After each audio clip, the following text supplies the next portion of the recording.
La integración, tanto en América Latina como en Europa, lleva ya más de medio siglo de desarrollo, pero con diferencias notables entre un proceso y otro.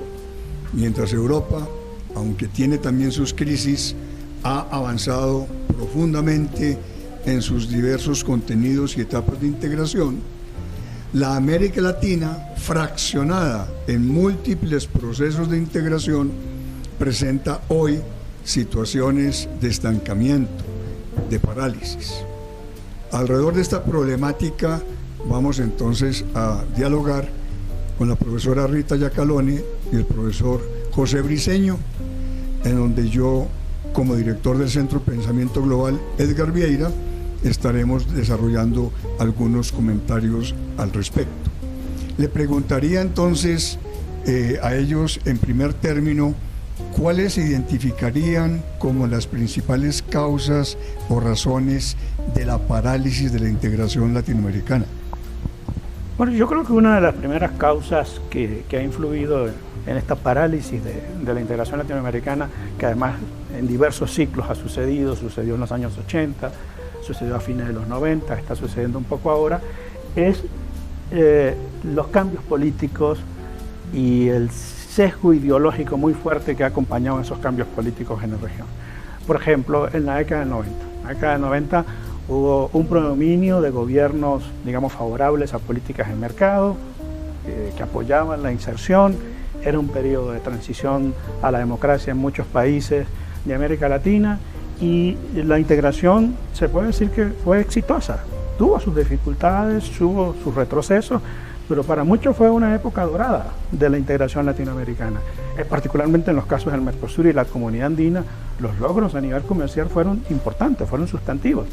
Entonces hay un cansancio al final de la década con las políticas de mercado.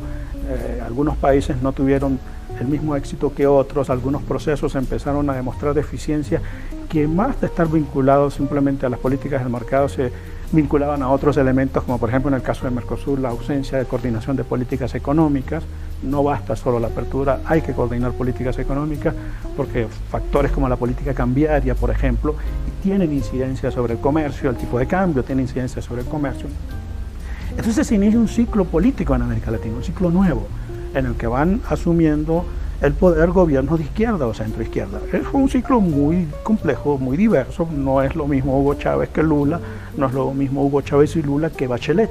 Y todos entran dentro, se incorporan, son parte de ese ciclo. Y entonces hay en los movimientos más radicales, en los partidos más radicales, en los gobiernos más radicales de ese ciclo, Chávez, por ejemplo, hay una nueva concepción de la integración.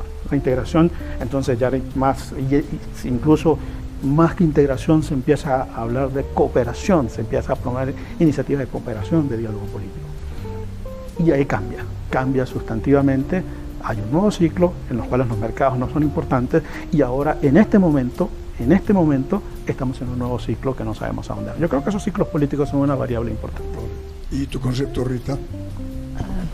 Estoy de acuerdo con José, pero yo agregaría también que hay cambios en el contexto social, en el sentimiento de la gente común o del común de la población con respecto a la integración, que lleva a lo que se conoce como fatiga de la integración.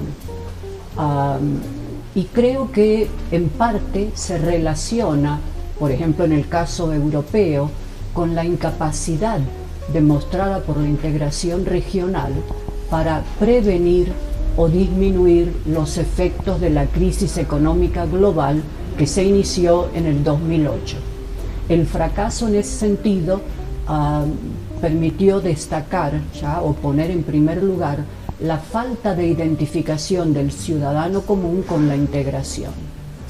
En el caso específico de América Latina, creo que hay que agregarle también la percepción que tiene la sociedad de la existencia de una crisis institucional, tanto en Mercosur como en los otros acuerdos de integración. Desde la salida de Venezuela de la Comunidad Andina, estamos en un proceso muy fluido el hecho de que existan múltiples acuerdos simultáneos con enfoques notoriamente divergentes contribuye a que la gente se fatigue de escuchar estas discusiones a veces bizantinas para los intereses del día a día del común de los mortales. Entonces, ¿cómo se manifiesta la crisis institucional? Yo daría dos ejemplos concretos. Primero, la incapacidad de la UNASUR de elegir un secretario general. La sede está vacante por ese motivo desde hace más de 2 años. Pero aún antes de esto, ya en Mercosur, la crisis de las pasteras entre Uruguay y Argentina puso de relieve que para solucionar un conflicto intra-Mercosur había que recurrir a un factor externo como la Corte Internacional de Justicia.